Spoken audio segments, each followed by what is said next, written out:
얼마 전에 영국 문인협회 브리티시 카운슬에서 영어를 쓰는 102개국 102나라의 4만 명의 설문조사했습니다.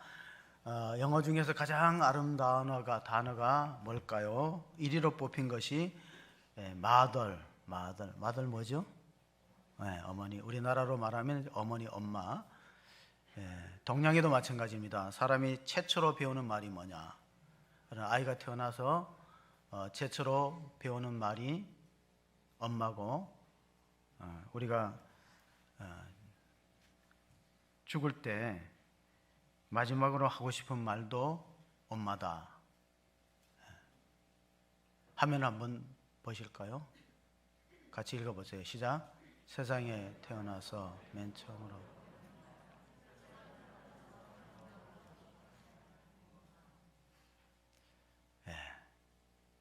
가장 아름다운 영어 단어 마더입니다. 1번입니다. 2번은 뭘까요? 파더?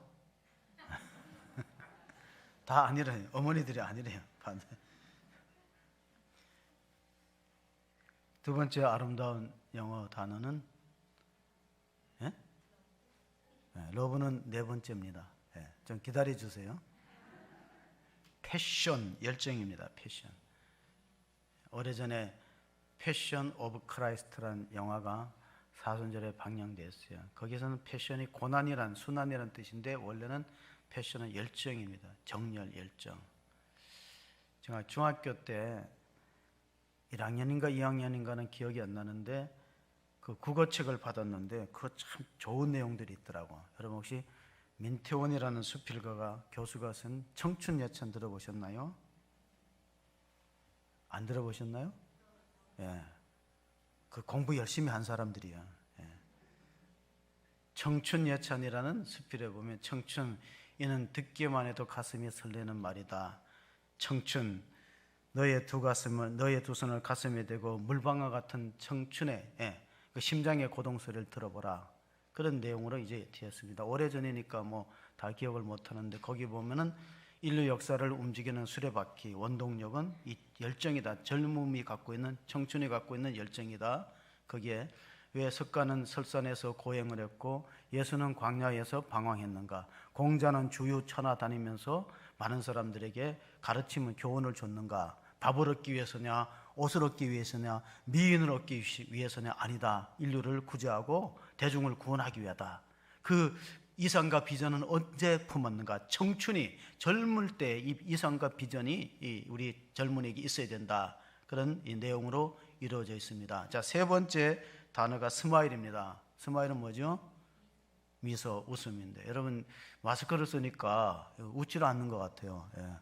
웃어도 관계없는데 미소라는 단어를 어떤 분은 이렇게 해석을 하더라고. 스마일의 S, 처음 S자하고 스마일즈의 마지막 S자의 거리가 얼마죠? 1마일이에요. 1마일. 처음 S자하고 마지막 S자의 거리가 1마일이다. 그만큼 사람들이 이제 미소를 잃어가고 있다는 거예요. 코로나 때문에 사람들이 웃지 않는 시대가 됐습니다. 네 번째가 아까 얘기했던 러브가 네 번째고, 다섯 번째는 뭐냐? 이터너티, 영원이라는 겁니다. 사람은 알게 모르게 영혼에 대한 관심을 갖고 있기 때문에 우리가 정말 행복하려면은 구원의 확신이 필요한 것이죠. 그래서 행복이라는 해피니스라는 단어를 다섯 가지로 보면은 우리가 첫째 가정이 평안해야 되겠죠. 가정. 그리고 가정이 경건해야 돼. 거룩한 가정. 그 다음에 헤븐, 하늘, 천국의 영원에 대한 소망. 그래서 헤븐, 호프. 그리고 홈, 홀리. 마지막 헬스, 건강. 이게 있다면은 참 이 행복의 다섯 가지 요소를 다 갖췄다고 볼 수 있습니다. 우리가 몸이 건강하면 5대 영양소를 필요로 합니다. 잘 아는 것처럼 단백질, 또 지방질, 단백질, 또 탄수화물, 그 다음에 비타민, 또 무기질, 뭐 이런 것들. 요즘 무기질이라는 말 안 쓰고 미네랄이라는 말 쓰는, 어쨌든 다섯 가지 영양소가 골고루 있어야 건강한 몸이듯이 우리는 이제 다섯 가지 그 행복의 요소 가운데 가장 중요하게 생각하는 것은 바로 우리 가정이라는 거예요. 가정. 영어 단어에서 이 패밀리, 가족이라는 단어를 어떤 분은 이렇게 풀이했습니다. 패밀리는 뭐냐? 여러분, 패밀리, 가족은 father and mother, I love you. 아버지, 어머니, 나는 당신들을 사랑합니다. 이것이 이제 패밀리다. 물론 무제 영어 단어가 그렇게 된 건 아니지만 풀어 해석한다면 아버지, 어머니, 나는 우리 부모님을 사랑하고 존경합니다. 그게 가족의 구성원인데 또 이걸 한 글자로 줄이면은 이제 사라져도 돼요. 한 글자로 줄이면 꿈이다. 가정은 꿈이다. 또 사랑이다. 세 글자로 하면, 두 글자로 하면 사랑이고, 세 글자로 하면 안식처고, 다섯 글자로 해볼까요? 가정을 다섯 글자로 하면 뭐가 될까요? 지상의 낙원. 관심 없습니까? 그러면 열 글자로 하면 뭘까요? 자, 열 글자로 성경에 있습니다. 열 글자로 보면은 보시기에 심히 좋았더라. 세워보세요. 보시기에 심히 좋았더라. 이게 가정이랍니다. 아버지를 여섯 글자로 하니까 속으로 우는 분, 어머니를 여섯 글자로 하니까 정말 미안해요. 자식을 네 글자로 하니까 평생 원수, 여섯 글자로 하니까 그래도 내 사랑. 어떤 아이가 주일학교 때 설교를 듣고 집에 와서 엄마 아빠한테 질문했대요. 엄마 아빠, 천국은 어떤 것이야? 물론 이제 우리가 다 설명할 수는 없겠죠. 근데 가장 적절한 해답은 뭘까요? 얘들아, 천국, 하나님의 나라는 우리 집안, 우리 가정 같은 거야 하면은 가장 좋은 대답이라는 것입니다. 그 우리가 목표예요. 가정은 작은 천국이다. 우리의 목표죠. 어떻게 해야 되는가? 시편 128편 3절을 한번 읽어보시겠습니다. 내 집 안방에는 내 아내는 결실한 포도나무 같으며 내 식탁에 둘러앉은 자식들은 어린 감람나무 같으리로다. 물론 요즘에는 핵가족을 넘어서서 핵가족도 안 되고 1인 가구가 많아요. 그러나 우리가 1인 가구도 많고 또 핵가족이 되어갖고 식구가 적지만은 그래도 가장 이상적인 가정의 모델은, 그 아름다운 풍경은 시편 128편 3절에 내 집 안방에는 내 아내는 결실한 포도나무 같고 식탁에 둘러앉은 자식들은 어린 감람나무 같다. 왜 감람나무를 중요하게 여기냐면은 노아 홍수 후에 지상에 모두가 물이 차갖고 다 죽어 있을 때 비둘기를 풀어냈더니, 방주에서 비둘기를 풀어냈더니 첫 번째 물고 나온 잎사귀가 새 감람나무 잎사귀였어요. 희망을 뜻하죠. 생명을 뜻하고 희망을 뜻하고, 이 감람나무는 얼마나 오래 사냐면 2000년 넘는 수령이 있습니다. 예수님이 그 기도를 자주 하셨던 산이 감람산인데, 예수님이 늘 가서 기도하셨던 감람산에 가면은 그 나무가 생긴 지가 2000년이 넘는 나무들이 있어요. 아주 고목이 되었죠. 비틀어져 갖고 고목이. 그만큼 끈질긴 생명, 자녀들에게 끈질긴 생명이 있다. 그리고 감람에서 그 열매를 따가지고 기름을 만들면 그 기름이 뭐가 되죠? 먹기는 먹어도 올리브유가 감람나무 열매로 만들어졌다는 걸 의외로 모르는 사람들이 많아요. 우리는 성경을 읽으니까 아는데 성경을 접하지 않는 일반 사람들은 올리브유는 알아도 감람나무를 잘 몰라요. 그리고 지구상에서 가장 감람나무 엑스트라 버전이라고 하는 좋은, 질 좋은 감람나무 올리브 열매는 이스라엘 땅에서 재배되는 것하고 터키에서 재배되는 것하고 그리스에 재배되는 것을 세계에서 가장 상품으로 쳐요. 그러니까 유대인들은 지금도 아이가 태어나면은, 딸이 태어나면은 감람나무를 심습니다. 그럼 이 감람나무가 자라요. 그 아이가 시집 갈 때 되면 그 나무 열매를 팔아가지고 뭐 결혼이나 또는 뭐 학교 학비를 대기 때문에 그만큼 중요하다는 것입니다.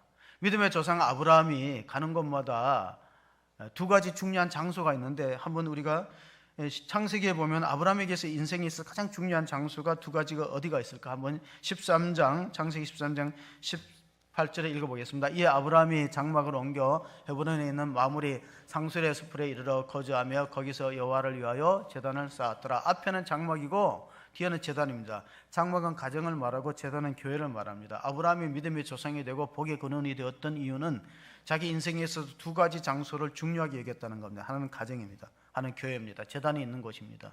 그래서 우리가 교회를 말할 때, 교회를 말할 때 작은 우리 가정 같은 교회, 그런 표현을 써요. 교회가 사랑으로 연합되고 공동체가 됐을 때 가정 같은 교회라는 말을 쓰고, 또 가정을 일컬어서 하나님을 향해서 제단이 있는, 가정 예배가 있는 교회가 가정이 건강한 가정이다. 태초로 하나님이 세우신 것은 물론 교회가 아니고 가정이죠. 가정과 교회가 중요한데 먼저 생긴 것은 가정이 생겼다는, 가정이 우선이라는 거예요. 그러니까 우리가 요즘 코로나 때문에 이제 제가 뭐 주례를 본 지가 오래되는데, 주례를 서면 항상 그 신부를 이제 주례자 앞으로 이끌어올 때 아버지의 손을 잡고 옵니다. 근데 사실 그게 성경에 나와 있는 원리입니다. 성경에 창세기 2장 22절 23절을 보시면은 여호와 하나님이 아담에게서 취하신 그 갈빗대로 여자를 만드시고 그를 아담에게로 이끌어 오시니 아담이 이르되 이는 내 뼈 중에 뼈요 살 중에 살이라 이것을 남자에게서 취하였은즉 여자라 부르리라 하니라. 자, 언제부터 결혼식 할 때 신부를 이 아버지가 이렇게 이끌어서 왔는지 모르지만은 성경에 나와 있잖아요. 최초의 결혼식이 뭐냐? 하나님이 아담이 잠들었을 때 갈비를 뽑아서 거기서 하와를 만들어서 하나님 친히 잡고 아담에게로 인계했어요. 마치 신랑이 서 있는데 신부 아버지가 데리고 똑같은 모습이잖아요. 그럴 때 아담이 너무 감격스러워서 이는 내 살 중에 살이요 뼈 중에 뼈라 그랬거든요. 근데 교회는 어떻게 생겼냐? 예수님이 십자가에 못 박힐 때 로마 병정이 그 죽었는지를 확인하기 위해서 창으로 옆구리를 찔렀더니 피와 물이 쏟아졌다는 거예요. 그러니까 그 예수님의 옆구리에서 교회가 탄생하듯이 아담의 옆구리에서 신부 하와가 태어났잖아요. 똑같은 원리라는 거예요. 둘은 한 몸이다. 그래서 우리는 그리스도와 연합된 한 지체가 되는 것입니다. 독일의 시성이었던 게테가 한 유명한 말이 있습니다. 왕이든 농부이든 시인이든 군인이든 또 장군이든 가정에서 행복을 찾지 못하는 사람은 그 어디에서 행복을 찾을 수 없다 했어요. 사람들의 행복을 찾기 위해서 여기저기 기웃거리지만은 가장 행복의 원천은 가정에서부터 비롯된다.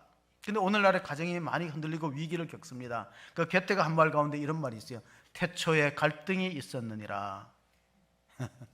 여러분, 갈등이 없는 것은 없어요. 갈등이 없는 것은 무덤밖에 없다. 태초에 갈등이 있었느니라. 교회도 그렇고 가정도 그래요. 어떻게 잘 푸느냐가 문제죠.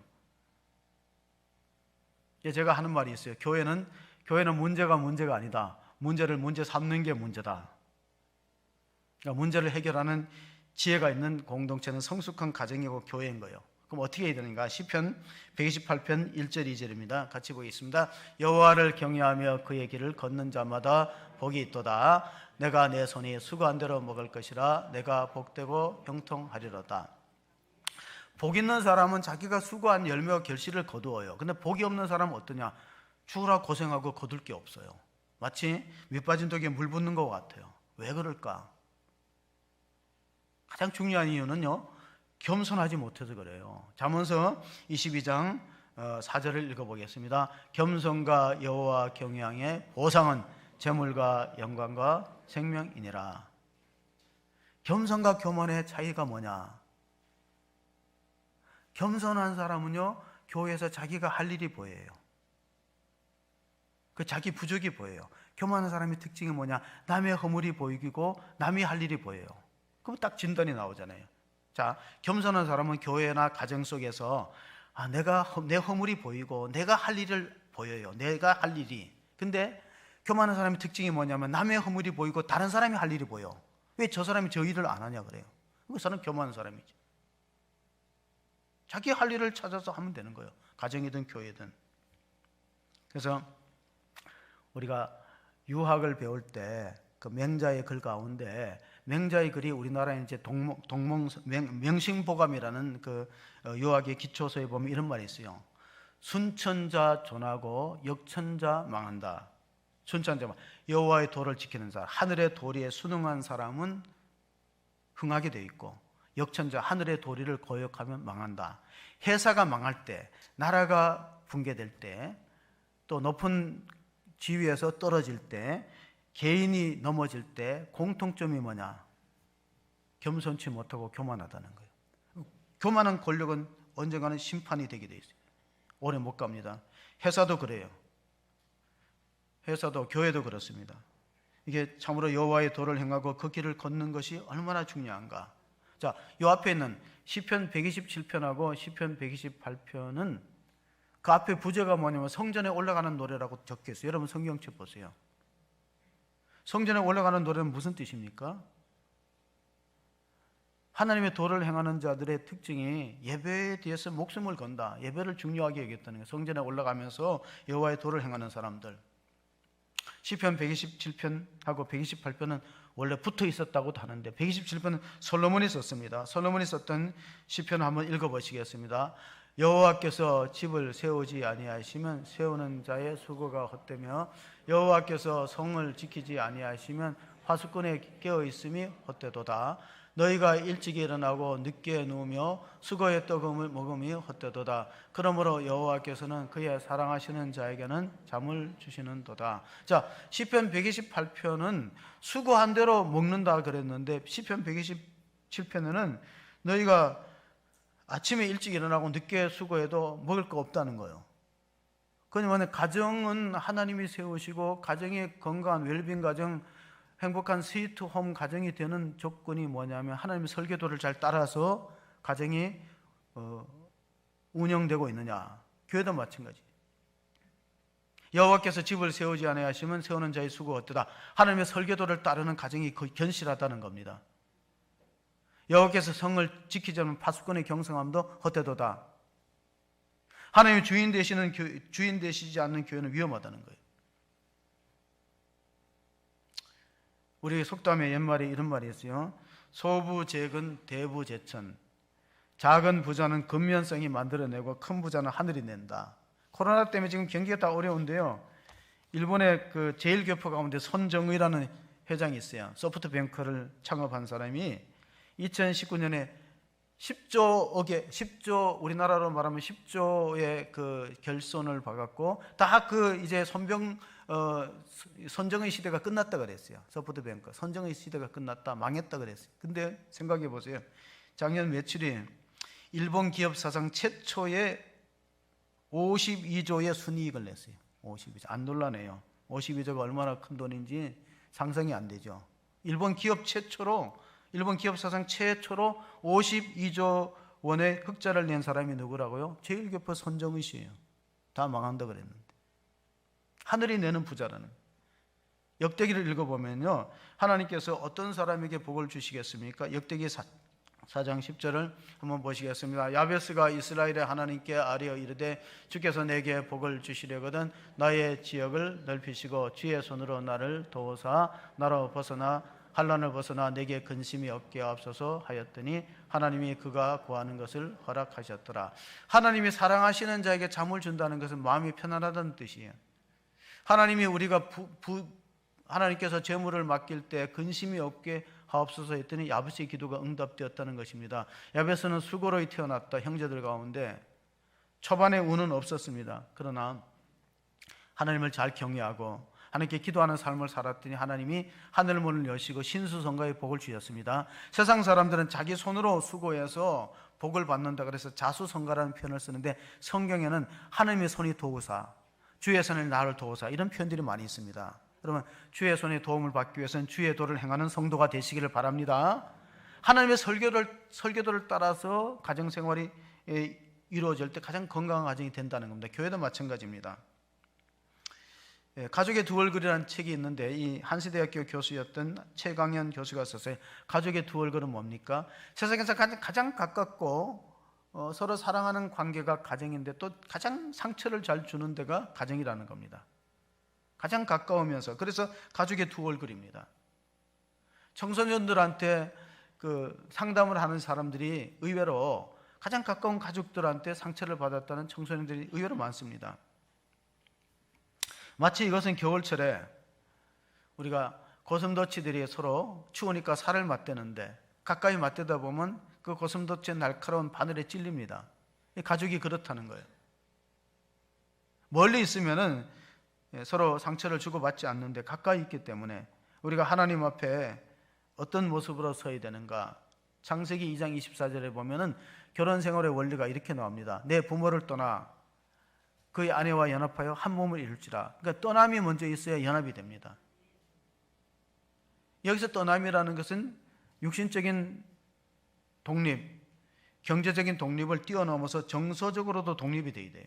정서적인 독립. 그게 무엇입니까?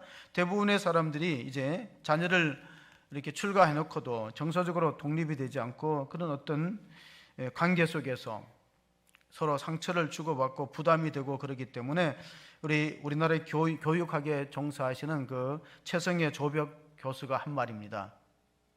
사람들이 결혼 생활하고 독립해서 잘 살려면은 정서적인 금수저가 되어야 된다. 유명한 말을 했습니다. 물론 그런 책도 썼는데 그 무슨 뜻이냐면은 우리가 사람을 환경을 평가할 때 흙수저로 태어났다, 뭐 금수저로 태어났다 그러는데 아무리 부모님을 잘 만나서 금수저로 태어나고 환경이 좋아도 정서적으로 흙수저면은요 행복할 수 없다는 거예요.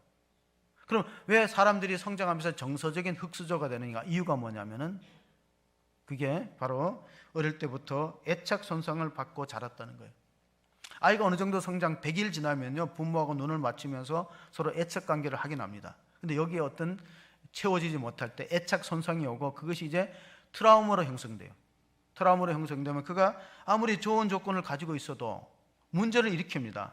학원 폭력을 일으키고 성장하면 그런 아이들이 학원 폭력을 일으키고 또 성장해서 불안감, 우울증에 시달리고 중독 현상에 빠지고 그러니까 노동력도 떨어지고 교실이 붕괴되고 저출산으로 이어지기 때문에 국가에서 심각하게 다뤄야 되는 게 어린아이들이 성장할 때 애착 손상을 입었는가 심각하게 보라는 거예요. 그러니까 그런 애착 관계, 애착 손상이 없고 그런 관계의 자녀들은 자기 능력을 다 발휘하면서 실력을 세상 가운데서 다른 사람의 유익을 위해서 활용할 수 있습니다.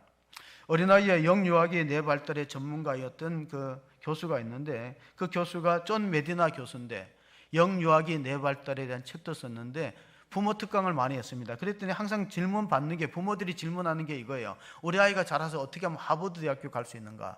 그럼 우리나라도 그런 질문을 하는데 미국에서도 그런 질문이 많이 한대요. 미국의 뇌과학자 존 메디나한테 질문했을 때 그 대답을 아주 명쾌하고 간결하게 대답했대요. 집에 가서 애 엄마한테 잘해주세요. 자, 잘 들어보세요. 집에 가서 아이 엄마한테 잘해주세요. 당신 아내한테 잘해주세요. 그러면 그 아이가 하버드 대학교 갈 수 있다는 거예요. 아멘이 전혀 없으시니까 하버드 대학교를 뭐 가지 않는 건 자유지만은 왜 그렇게 말했을까요? 자, 남편으로부터 사랑을 받는 사람은 자식들한테 사랑을 쏟게 되고 그 사랑의 풍성함, 애착관계가 잘 이루어지면 아이가 자기 실력을 다 발휘한다는 그런 뜻이기 때문에 우리나라 속담에 가하만사성, 가정이 화목하면 만사가 된다. 똑같은 일맥상통하는 것입니다. 어른들이 말합니다. 아버지 복 없는 사람은 남편 복 없고 남편 복 없는 사람은 자식 복 없다. 제가 그 말을 하면 자꾸 마음에 걸리는 게 있어요. 제가 어릴 때 부모 말을 잘 안 들었더니 엄마가 탄식을 하면서 신랑 복 없는 몸은 새끼 복도 없다 그러더라고. 그거 어릴 때 배웠어요. 부모님들이 참 좋은 말들을 많이 만들어요. 뭐 장을 못 담그면 1년 원수고 남편 못 만나면 평생 원수다. 그런 말들도 제가 뭐 책에서 배운 게 아니고 부모들이 자꾸 말하니까 옆에서 주워 들은 말인데 시편 128편 5절 6절 마지막 말씀을 한번 읽어보시겠습니다. 같이 읽습니다. 여호와께서 시온에서 내게 복을 주실지어다. 너는 평생에 예루살렘의 번영을 보며 내 자식의 자식을 볼지어다. 이스라엘에게 평강이 있을지로다. 아멘. 여러분의 가정에 이런 축복이 있기를 바랍니다. 자식과 자식이 평화롭고 복을 이어받는 그런 축복이 계승되는 가정, 신앙의 유산이 물려지는 복된 가정 되시기를 바랍니다. 그러기 위해서는 우리가 어떻게 해야 될까? 여기서 시온과 예루살렘이라는 단어를 주목해 볼 필요가 있어요. 우리가 자손들에게 자꾸 복을 계속 유업으로 이어진다면 시온이라는 것은 성전에 있는 교회를 말하고 예루살렘은 그 시온산이 서 있는 울타리를 말합니다. 그래서 우리가 시편 127편은 하나님이 세우신 가정의 모습이라면은 시편 128편은 하나님 축복하시는 가정의 모습이다. 이 시편 128편을 마틴 루터 종교개혁자가 그렇게 좋아해갖고 결혼을 권장하는 노래라.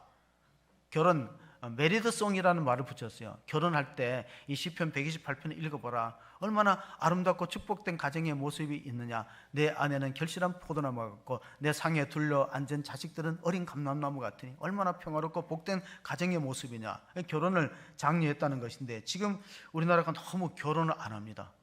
코로나 때문에 결혼도 안 하고 아이를 안 낳으니까 상당히 이제 사회적인 심각한 문제로 정부에서도 어떻게 하면 좀 출산을 도와볼까, 뭐 정책하고 공약할 때 보면은 뭐 돈을 주자. 근데 사실 돈을 줘서 될 일은 아닌 것 같아요. 학개서를 읽어보면 이스라엘 민족들이 바벨론 포로로 붙들려 갔다가 돌아왔을 때 성이 다 항폐됐습니다. 예루살렘 성전이 무너지고 성전이 무너졌어요. 도시가 항폐됐습니다. 그래서 사람들이 다 자기 살기에 급급합니다. 학개서 1장 5절 6절을 읽어보면은 그러므로 이제 만군의 여호와가 이같이 말하노라. 너희는 너희 행위를 살필지니라. 너희가 많이 뿌릴지라도 수확이 적으며 먹을지라도 배부르지 못하며 마실지라도 흡족하지 못하며 입어도 따뜻하지 못하며 일꾼이 삭슬 받아도 그것을 구멍 뚫어진 전대에 넣음이 되느니라. 자, 학개의 선지자가 이렇게 왜 예언했냐면은 포로로 돌아오는 사람들이 다 자기 사는데 급급해요. 하나님의 교회를 돌보지 않는다는 거예요. 하나님 교회에 관심 없다는 것입니다. 그러면은 결국 너희들은 아무리 수고하고 노력해도 밑 빠진 독에 물 붓는 것 같아. 그걸 잊지 말라. 그것이 학개 선지자의 예언입니다. 이스라엘 백성들이 가장 평화롭게 살았을 때가 언젠가? 그것이 바로 광야 사막에서도 그들이 살아남고 견딜 수 있었던 세 가지 중심이 있습니다. 여러분 출애굽기를 읽어보시면 그 광야 시대에 사막에서 어떻게 그들이 생존이 가능했을까? 가장 중요한 게 성막 중심으로 텐트를 쳤어요. 성막이 가운데 있다면은, 하나님이 계시는 성막이 가운데 있다면은 12지파가 동서남북으로 세 지파씩 텐트를 치고 성막으로 옮겨가면서, 그러니까 이동식 성전에 따라서 그들이 행군했습니다. 두 번째가 그들은 철저하게 율법 중심, 토라 중심으로 살았어요. 하나님 말씀이 이러하다 그러면 순종했던 것입니다. 토라 중심, 율법 중심이다. 세 번째는 모세 중심이었습니다.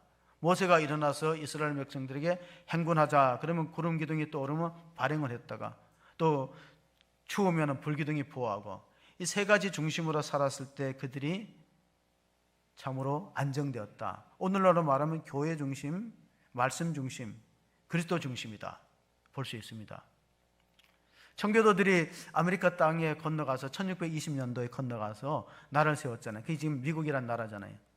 근데 그들이 가장 먼저 세운 것은 집이 아니고 교회였습니다. 두 번째로 아이들을 성경을 가르칠 성경구락부. 지금은 이제 학교지만 그 당시에는 성경구락부라고 그랬어요. 아이들을 배울 수 있는 곳, 맨 나중에 자기 가옥 집을 지었다는 거예요. 청교도들이 그런 신앙 때문에 지금 그때 세워진 학교들이 세계에서 인류 학교가 됐는데 하버드 대학이 그렇고 예일 대학이 그렇습니다. 다 처음엔 성경 가르치는 대학이었어요. 그러니까 우리가 원리를 알아야, 성경과 우리 가정의 원리를 알아야 복을 받을 수 있는데 원리를 자꾸 모르고 원리가 지금 무너지고 있어요. 가장 무너지는 원리가 뭐냐면요, 교회론이 약화되는 겁니다. 혹시 일본을 여행하신 분들은 일본은 교회 찾기 어려워요. 왜 그럴까요? 일본이 우리나라보다 선교가 빠릅니다. 역사를 보니까 임진왜란 때 이미 선교사들이 가 있었더라고요.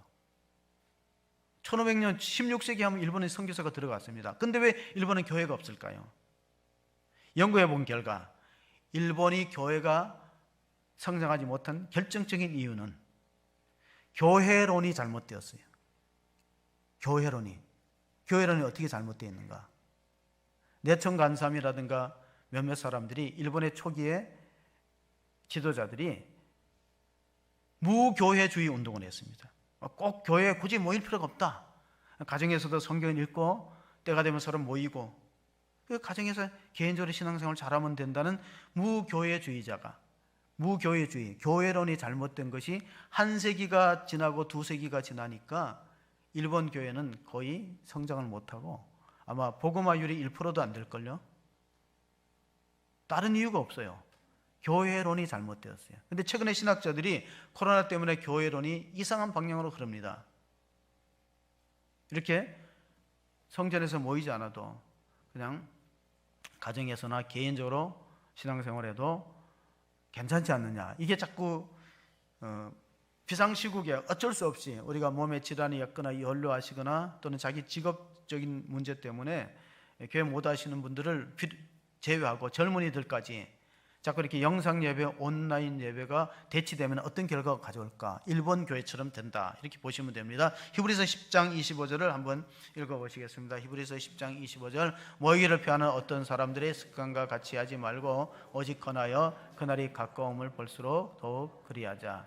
제가 이 본문을 가지고 이렇게 설교한 적이 있습니다. 겨울철에 장작불을 피울 때 참나무가 가장 단단한 나무고 참나무가 생나무는 잘 안 타요. 저는 강원도에 있어 봤기 때문에 아는데 참나무가 제일 단단하고 이 생나무는 잘 안 탑니다. 그런데 참나무가 언제 타나면은 지금 불이 활활 붙었을 땐 집어넣으면 타버려요. 왜냐하면 말라가면서 타기 때문에.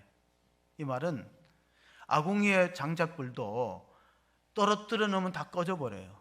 그러나 활활 탈 때는 생나무도 집어넣어도 같이 타버립니다. 교회가 뜨겁게 모이고 기도하고 하나님 예배하면 새신자들이 와서 생나무 같은 새신자도 말라가면서 잘 타버려요. 근데 만약에 떨어뜨려 내보세요. 직분이 높고 오래 다녔던 사람도 홀로 있으면 신앙생활하기 어렵다는 그런 이유입니다. 그래서 교회론이 잘못되면은 이게 교회가 성장하기 어렵다. 가정도 그랬습니다. 가정도 순기능의 가정이 있고 역기능의 가정이 있어요. 순기능의 가정은 가정의 구성원들이 서로 신앙적으로 홀로 서기를 할 때 이루어집니다. 가정의 식구들이 신앙적으로 홀로 서기를 해야 됩니다. 예를 들어 봅시다. 요셉은 17살에 팔려갔으면은 그 어떻게 애굽의 총리가 됐을 것인가? 17살에. 그리고 다윗도 어릴 때부터 쫓겨다니는 그런 삶을 살았어요. 도피자의 삶을 살았습니다. 왜? 사울이 죽이려고 하니까. 근데도 그들은 흔들리지 않고 하나님을 경외하면서 인생의 어떤 정상의 자리에 올라갈 수 있는 이유가 뭐냐? 어릴 때부터 신앙의 기본기가 탄탄했어요. 그러니까 여러분들이 여러분의 자녀가 부모의 권유에 의해서 교회를 나오는 단계를 뛰어넘어서 그들이 개인적으로 예수님을 만나야 돼요. 인격적인 예수님을 구주로 영접하고 성령의 체험을 받고 그래야 할 때 바깥에 내놔도 안심할 수 있는 거예요. 그러니까 우리 자녀들을 어떻게 기르느냐? 요셉은 17살 때 홀로 서기를 했어요. 범죄 유혹이 있을 때 물리쳤어요. 하나님 보고 계시는데 이 큰 죄를 범하여서 하나님께 득지하려 하나님 두려워하는 경외하는 마음이 있었습니다. 그러니까 야곱의 가정에서 신앙생활이 제대로 됐다는 거예요. 요셉은 17살 때 바깥에 나가도 타락하지 않고 실패하지 않고 성공합니다. 다윗도 그렇고 야곱도 그렇습니다. 무엇이 우선순위에 있는가? 숨기는 가정은 하나님 중심으로 살기 때문에 자신들이 본을 보는 거예요. 마태복음 6장 33절 우리가 잘 아는 말씀인데 한번 보시겠습니다. 그런즉 너희는 먼저 그의 나라와 그의 의를 구하라. 그리하면 이 모든 것을 너희에게 더하시리라. 자, 가정이 숨기는 역할을 하느냐 엮이는 역할을 하느냐는 부모의 가치관이 굉장히 중요해요. 부모가 어떤 가치관을 가지고 살아가느냐, 어떤 신앙의 모습을 보이느냐가 참 중요합니다.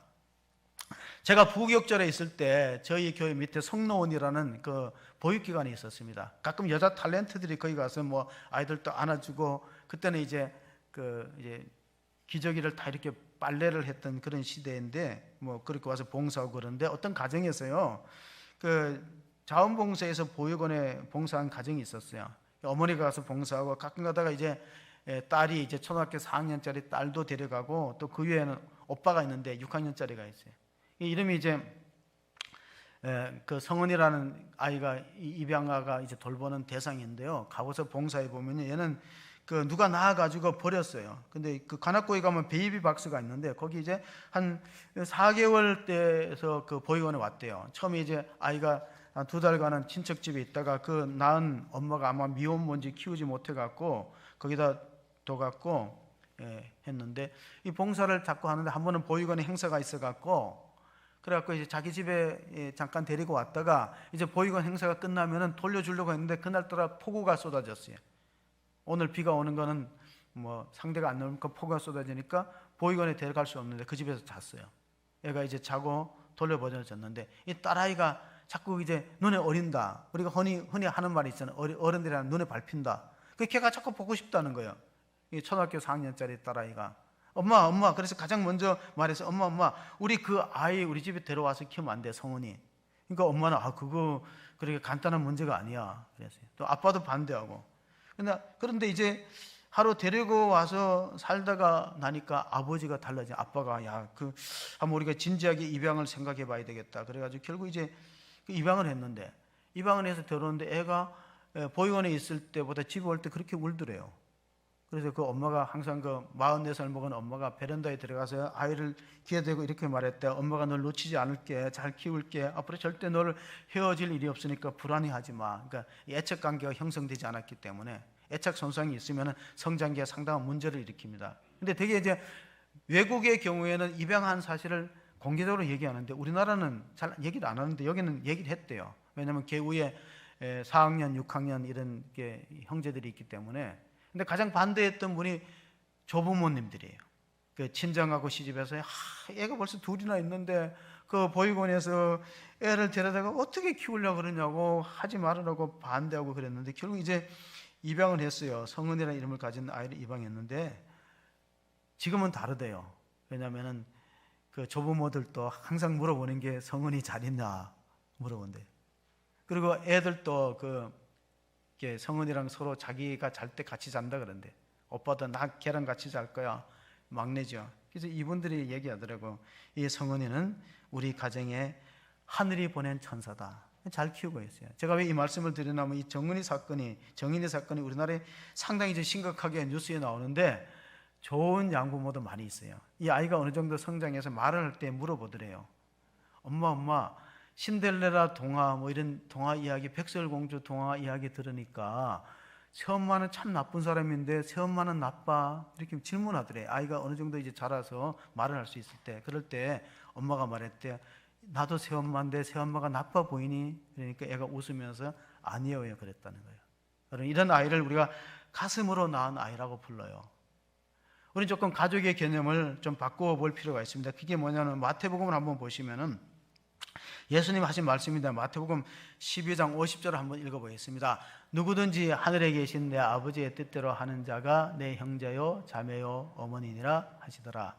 예수님은 지금 공생애 활동하느라고 병을 고치고 또 하나님의 말씀을 전파하느라고 집에 못 들어오니까 누가 가서 기별했던 것 같아요. 저기 어머니와 동생들이 와 계십니다. 그럴 때 예수님이 제자들과 하신 말씀이요. 누가 내 어머니고 내 형제고 내 가족이냐? 하나님 뜻대로 하는 사람이다. 하나님 뜻대로 살아가는 사람이 내 부모가 형제고 자매다. 가족의 개념을 확대시킨 거예요. 지금은 다문화 시대, 1인 가구 시대, 이렇게 이제 복잡한 양상으로 이제 가정이 형성되잖아요. 그러니까 가족의 개념을 탈피해야 됩니다. 그건 뭐냐면은 자기를 사랑하는 건 죄가 아니에요. 그런데 자기만 사랑하는 이기주의가 죄예요. 가족을 사랑하는 건 죄가 아니에요. 자기 가족만 사랑하고 교회를 돌보지 않는 것은 문제가 있는 거예요. 그래서 예수님이 가족의 범위를 확대했기 때문에 교회는 셀 가족이 필요한 거예요. 셀 가족. 셀 가족은 혈육이 아니에요. 그러나 이제 영적인 가족이기 때문에 가족의 범위를 확대해야 된다. 얼마 전에 뉴스에 미국 NBA 75년 역사에 아시아계 최초로 공식 심판이 태어났어요. 이 사람은 이제 30이 안 되는 29살인데 에반 스콧이라는 사람인데, NBA 미국 농구는 흑인들하고 뭐 미국의 체격이 커다란 사람이 운동하고 심판도 이 체력이 강해야 되는데 아시아계에서 처음으로 에반 스콧이라는 사람이 공식 심판에 인정을 받았는데요. 체력 소모가 상당히 심하대요. 이분이 한국에서 미국으로 입양된 사람이에요. 자기가 그러더라고. 나는 엄마 얼굴도 몰라요. 미국에 어릴 때 비행기로 입양돼 갖고 성장해 갖고 여기까지 왔는데 제가 결혼해서 아이를 낳았어요. 아이가 자기 아들이 3살인데 자기가 키워보고 운동할 때 이제 전지훈련 가면 떨어지거든요. 그렇게 보고 싶대. 전지훈련을 하고 이제 원정 경기를 하면. 근데 자기 엄마를 생각해 보니까 나를 핏덩이를 해외 입양하면서 얼마나 힘들었을까. 그 엄마를 만나면은 그냥 꼭 안아주고 싶다. 참 성숙한 자녀 같아요. 우리나라 같으면 뭐 나를 왜 보내고 어떻게 보냈냐 이렇게 말할 텐데 이 에반 스콧은 이것저것 따지지 않고 그냥 엄마가 오죽하면 나를 보냈을까, 그때 우리나라를 얼마나 못 살았을까, 그 엄마 아버지를 꼭 안아주고 싶다 그런 말을 했습니다. 여러분, 문제가 아니고 문제를 해결하는 방식이 문제예요.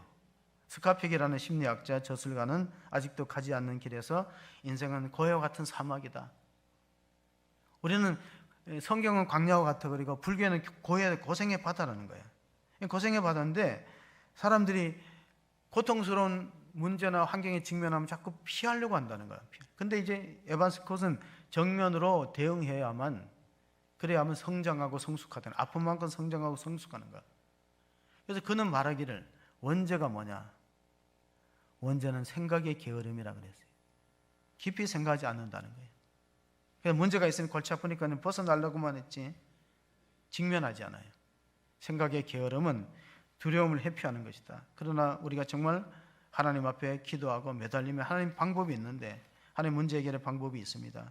그게 뭐냐면 우리가 가정이란 공동체가 마치 포도원과 같습니다. 아가서를 읽어보시면요, 아가서에 이런 말씀이 있어요. 아가서 2장 15절 말씀을 읽어보겠습니다. 우리를 위하여 여호고 포도원을 허는 작은 여호를 잡으라. 우리의 포도원에 꽃이 피었습니다. 자, 포도원이 지금 꽃이 피갖고 막 이렇게 성장하는 과정에 여호들이 파고 들어옵니다.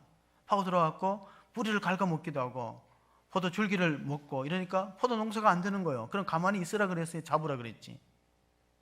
포도원을 허는 작은 여호를 잡으라 그랬어요. 디도서 3장에 보면은 이단에 속한 사람은 한두 번 불러서 훈계한 다음에 멀리하라 그랬어요.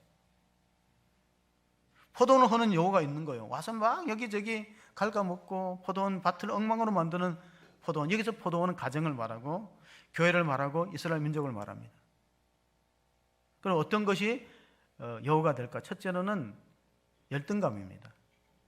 사람들은 성장 과정 속에서 이 아가서를 읽어보면 솔로몬 왕과 술람의 여인의 사랑 이야기 연관데, 그 솔로몬은 그리스도를 말하고 술람의 여인은 교회를 말하는 거예요. 그렇기 때문에 성경에 들어오지, 남녀 이야기 같으면 왜 성경에 거룩한 책에 들어왔겠어요? 여러분 분명히 아셔야 됩니다. 포도원을 허는 작은 여호를 잡아라. 가정과 교회를 힘들게 하는 여호가 있다는 것이, 그 첫째 열등감입니다. 열등감. 왜냐하면 술람의 여인의 피부 색깔이 검었어요. 근데 솔로몬이 사랑했거든요. 하나님이 사랑하시면 되는 거예요. 신앙생활은 남이 나를 어떻게 보느냐 중요한 게 아니라 하나님이 나를 사랑하시면 그걸 만족하고, 내 사랑의 근원은 하나님께 있다. 그리스도가 나를 사랑하신다. 두 번째로는 포도원을 허는 작은 여호가 시기심입니다. 시기심, 질투심입니다. 만약에 하와가 시기심과 질투심이 있어서 아담이 잠들었을 때 갈비뼈를 자꾸 세워봤다면 그 가정이 행복할 수 있겠어요? 거기서 시기심에서 질투심에서 나오는 게 의부증과 의젓증입니다. 아마 성경엔 그런 기록이 없어요. 혹시 내가 없는 사이에 아담이 자기 갈비뼈를 빼어서 또 다른 여자를 만들었을까? 그런 의심하지 않잖아요. 사랑에 암이 있다면 의심이라 그랬어요. 이 암에 대한 치료제가 바로 신뢰와 믿음을 가지고 이기심을 걷고, 세 번째 포도원을 허는 작은 여호는 무관심입니다. 자, 열등감과 시기심과 무관심은 가정을 힘들게 하는 거예요. 시기심. 무관심이 뭡니까? 미국에서 이민 가고 부부가 열심히 돈을 버는데 이 자녀들하고 함께 있을 시간이 없어요. 그러니까 애들한테 이 부모님이 함께 있지 못하는 보상으로 이 돈을 주고, 뭐 때로는 용돈도 많이 주고, 그러니까 나중에 아이가 성장해서 그런 말을 했대요. 엄마, 아빠, 내 돈이 필요한 게 아니라 엄마, 아빠가 필요한 거야. 그게 무관심이거든요. 엄마, 아빠가 필요하지, 뭐 자꾸 돈 버느라고 자꾸 아이들하고 대화할 시간도 없고 마주 앉아 식사할 시간도 없어요. 왜냐면 사업이 바쁘니까. 아이들이 성장기에 바라는 거는 그게 뭐예요? 우리 엄마, 아빠 돈이 필요한 게 아니야. 엄마, 아빠가 필요한 거지. 그래서 사랑의 반대말이 미움이 아니고 무관심이란 말이 있잖아요. 잘 생각해 보세요. 포도원을 허는 세 가지 여호가 열등감과 질투심과 무관심이에요. 질투심, 시기심, 질투심. 아가서 8장을 읽어보시면요, 사랑은 죽음같이 강하고 질투는 음부, 수월처럼 잔혹하다 그랬어요. 예수님의 12제자가 끝까지 극복하지 못하는 게 질투심이었어요. 시기심. 누가 더 높으냐, 교회 안에서. 좌우 우편에 누가 설 것이냐. 성숙하다면은 자신의 처지와 환경을 수용하는 마음이 있어야 돼요. 그러니까 하나님 안에서는 우연이 없다는 것을 받아들여야 돼요. 뭐 왜 이런 일이 생겼냐, 왜 내한테 병이 찾아왔냐, 내한테 왜 이렇게 문제가 생겼냐, 그러지 말고 하나님의 섭리와 계획 안에는 우연이 없다. 이것도 나의 성장의 하나의 도구다. 아픈 만큼 사람은 성숙하게 되지 않습니까? 이스라엘 사람들은 살아오면서 많은 시련과 압제와 고통을 받아왔고 외세의 침략을 받아왔습니다. 그럼에도 불구하고 아직도 유지되는 이유가 뭐냐? 회당을 없앨 수 있지만 가정은 없앨 수 없잖아요. 그러니까 유대교를 지탱하는 두 가지 기둥이 배우는 것과 가정이에요. 그러니까 유대교에는 이런 탈무드에 이런 말이 있어요. 우리가 죽어서 하나님 앞에 가면 하나님이 이걸 질문해 본대요. 너는 토라를 배우기 위해서 시간을 떼어놓은 적이 있느냐? 이걸 물어본대요. 다 쉽게 말합니다.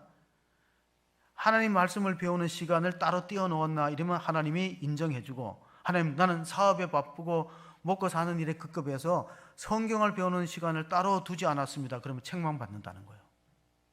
왜 제자 훈련이 힘들고 교회 교육이 어렵냐면 다 바빠요. 시간을 떼어놓지 않아요. 근데 하나님 질문해 본다는 거예요. 너가 세상에 살아가면서 수많은 시간 가운데 토라를 배울 시간을 따로 떼어놓느냐? 그러면 예, 떼어놓고 토라를 배울 시간에 열심히 하나님 말씀을 배우고 묵상했습니다. 그러면 하나님께서 칭찬하고 착하고 충성된 인간을 칭찬하고, 저는 사는 게 바빠갖고 토라를 배울 시간을 따로 만들지 못했다 그러면 악하고 게으른 종이라고 책망받는다는 거예요. 그만큼 유대교를 지탱하는 두 가지는 배우는 것과 가정이기 때문에 회당을 다 없애버려도 유대교는 안 없어져요. 회당을 없애도. 왜냐하면 가정에서 계속 가르치고, 가정이 신앙의 1차 훈련장이야. 가정, 이게 신명기서 6장 4절에 보면은 이스라엘아 들으라, 여호와는 하나님 한 분이시니 힘을 다하고 뜻을 다하고 성품을 다하여 주 너의 하나님을 사랑하고 이것을 내 미간에 표로 삼고 손목에 메어 기호로 삼고 계속해서 가르치잖아요. 그러니까 회당을 무너뜨려도, 교회를 무너뜨려도 가정이 있는 한 유대교는 안 무너진다는 거예요. 제가 어린이 주일날 이런 설교를 했어요. 아이들을 말로 가르치면 따지게 되고 삶으로 가르치면 따르게 된다. 남자는 되게 따지는 여자를 좋아할까요? 따뜻한 여자를 좋아할까요? 남자들은 따지는 여자를 별로 안 좋아해요. 따뜻한 여자를 좋아하지. 교회 공동체가 어떻게 돼야 될까? 베드로전서 4장 7절 8절 한번 읽어보겠습니다. 만물의 마지막에 가까웠으니 그러므로 너희는 정신을 차리고 근신하여 기도하라. 무엇보다도 뜨겁게 서로 사랑할지니 사랑은 허다한 죄를 덮느니라. 아멘. 하나님 우리를 구원하실 때 예수의 피로 덮어서 구원하는 걸 잊지 마세요. 예수의 피로 덮어서 구원하지, 우리를 다 시시비비를 다 따지고 과거를 캐면은 구원받을 사람 한 사람도 없다는 거예요. 가족들은 서로 허물을 덮어줘야 돼요. 어떤 분이 운전을 하러 가다가 교통 단속한테 걸렸어요. 요즘 그 스쿨존에다가 주차하면 벌금이 엄청나게 나와요. 이번에 이제 신호위반입니다 요청을 내리면서 면허증을 보세요 했더니 그 운전자가 말했습니다. 제가 손님 만나 교제하느라고 술을 좀 먹었어요. 거짓말했어요. 그랬더니 음주운전. 그러니까 아내가 옆에서 말했죠. 이 사람 아직도 한 번만 봐주세요. 이 사람 아직 면허증이 없어서 운전이 서툴려. 그래. 무면허? 뒤에 할머니가 말하잖아요. 아이고 훔친 차로는 오래 못 간다 그랬잖아. 절도 훔친 차로 오래 못 간다. 그러니까 손자가 한마디 했어요. 내가 은행 털 때부터 알아봤다고. 그리고 가족들이 서로 다 허물을 안 덮어지고 가중처벌돼서 못 나왔어 아직까지. 교회가 그렇게 하면 되는, 서로 허물을 덮는. 그래서 교회의 원리는 두 가지예요. 선악과 원리와 생명나무 원리가 있어요. 선악과 원리는 따져야 돼요. 누가 잘못했고 누가 못했고 원인과 결과를 따. 그 선악과 원리는 사람 죽이는 거예요. 선악과 열매 따먹으면 죽어요. 생명나무 열매는 달라요. 생명나무 허물을 덮고 사람을 살리는 겁니다. 잠언서 11장 30절을 보시면 생명나무의 열매가 어디에 있는가? 있습니다. 의인의 열매는 생명나무라 지혜로운 자는 사람을 얻느니라. 자, 생명나무 열매로 하면 사람을 놓치지 않고 얻게 되고, 선악과 나무로 하면 사람 다 잃어버리고. 무엇을 할 거냐? 교회와 가정은 세상의 다른 공동체와 다릅니다. 가장 건강한 가정, 웰빙 가정, 스윗홈과 같은 가정, 교회를 만들기 위해서는 세 가지, 삼위일체 되신 하나님의 원리를 따르고 하나님의 설계도 말씀을 따라야 된다. 첫째는 뭔 원리를 따르느냐? 자, 우리 가정이 정말 성경이 말하는 건강한 가정, 행복한 가정이 되려면은 첫째 하나님이 왕이 되셔야 돼요. 하나님, 예수님이 주인 되시는 가정. 그래서 하나님을 경외하는 가정이 복되고 형통하리로다. 하나님 아버지를 경외하는 가정이 되시기를 바랍니다. 삼위일체 중에 두 번째는 성령님, 예수님이잖아요. 그러니까 하나님을 아버지로 모시는 가정, 그리고 또 성령님을 모시는 거예요. 우리가 흔히 그 TV 드라마 대사 가운데 너 속에 내 있다는 말이 있어요. 너 속에. 그러니까 너와 너는 둘이 아니고 하나라는 거예요. 가정이 그래야 되지 않겠습니까? 요한복음 15장 7절에 보면 예수님이 제자들에게 하신 말씀이 있습니다. 같이 봅니다. 너희가 내 안에 거하고 내 말이 너희 안에 거하면 무엇이든지 원하는 대로 구하라. 그리하면 이루리라. 오늘 우리가 찬양대에서 찬양할 때 성령에 대한 찬양을 많이 불렀어요. 자, 행복한 가정, 건강한 그런 가정을 이루려면, 웰빙 가정, 가정을 이루려면 첫째 하나님 아버지를 경외하는 가정이 되고, 두 번째는 가족 모든 구성원들이 그 속에 성령님을 모셔야 돼요. 성령님, 너 안에 내 성령님이 계시다. 성령님이 내주하시다. 세 번째는 예수님과 동행할 때 찬송가 가운데 예수님과 동행하면은 어려움도 고난도 극복한다. 예수님과 동행한다는 걸 우리가 무엇으로 파악할 수 있는가? 간단합니다. 내가 지금 처한 상황, 내가 현재 부닥친 문제에 예수는 어떻게 반응했을까? 예수라면 어떻게 결정했을까? 그것이 예수님과 동행하는 삶의 원리입니다. 오래전에 그 스터디셀러가 됐던 책 가운데 찰스 셀던이라는 사람이 쓴 책의 제목이 뭐냐? 예수라면 어떻게 하실까? 그러니까 예수님과 동행한다는 건 추상적인 얘기가 아닙니다. 내가 현재 겪고 있는 어려운 고통과 시련을 예수님의 입장에서 내려다보는 거예요. 예수님의 시각에서 보는 거예요. 예수님은 이걸 어떻게 결정했을까? 어떻게 판단하고 어떻게 수용했을까? 예수라면 어떻게 했을까? 우리 가정에 있는 이런 문제들, 기도의 제목들. 자, 결론입니다. 건강한 가정은 어떤 가정이냐? 하나님의 설계도를 따라서 살아가는 가정, 하나님이 자손 대대로 복을 주시고 번성하는 가정의 특징, 하나님 아버지를 경외하고 하나님 두려워하는, 하나님 예배자로서 살아가는 가정. 하나님을 예배하는 아브라함의 복이 그 후손들에게 이어지지 않았습니까? 마태복음 1장 1절을 보면 아브라함과 다윗의 자손 예수 그리스도의 계보라. 아브라함과 다윗의 공통점이 뭡니까? 예배에 목숨을 거는 사람이 아브라함과 다윗이었어요. 자식을 제사로 드릴 만큼, 번제로 드릴 만큼. 다윗은 정말로 성전을 세우기를 그렇게 갈망한 사람이 아니었습니까? 다윗 시대의 성가대 인원이 4,000명이나 되었다는 것은 구약의 역대기를 보면 알 수 있어요. 성가대 구성 인원을 다 모아보니까, 물론 전체가 부분적으로도 찬양했지만은 그때 아삽이라든가 고라 자손들이 찬양했던 찬양대의 숫자가 4,000명이에요. 그만큼 하나님을 예배하는 것에 목숨을 걸었어요. 성령님을 모시고 살았어요. 성령님이 내 안에 계시다. 내가 너희 안에, 너희가 내 안에 있으면 무엇인지 기도하는 대로 구하라. 세 번째는 예수님이라면 어떻게 했을까? 주님과 동행하면 이 험한 세상, 어려운 난관과 고비가 있는 그때그때마다 예수님이라면 어떻게 결정하셨을까? 예수님 중심으로 살아가는 복된 가정, 건강 가정으로 하나님 앞에 영광 돌리시기를 주의 이름으로 축복합니다. 아멘. 하나님 아버지 감사합니다. 오늘 저희들이 이렇게 가정주일, 청년주일을 맞이해서 하나님께 예배하면서 여호와께서 세우는 가정, 하나님이 세워주시지 않는 가정은 어렵습니다. 여호와께서 성을 지키지 않으면 우리가 끼어있는 것도 헛되도입니다. 하나님을 경외하는 가정들마다 그 손이 수고한 대로 먹고 형통하리라고 약속해 주었습니다. 하나님 아버지, 여호와를 경외하는 가정은 시온에서 복을 주실 것이다. 교회를 통해서 하나님의 은혜와 축복과 평강이 우리 가정에 흘러넘치도록 도와주시옵소서. 내 자식의 자식을 볼지어다. 이스라엘에게 평강이 있듯이 하나님의 택한 백성들에게 주님의 위로와 상급과 은총이 하나님 자손 대대로 이어지도록 도와주시옵소서. 하나님의 영광을 받으시는 교회, 우리 가정에 주님이 주시는 살림의 평강이 충만할 수 있는 그런 아름다운 성도의 가정이 되게 축복하여 주시기를 원하옵고 우리 구주 예수 그리스도 이름으로 기도합니다. 아멘.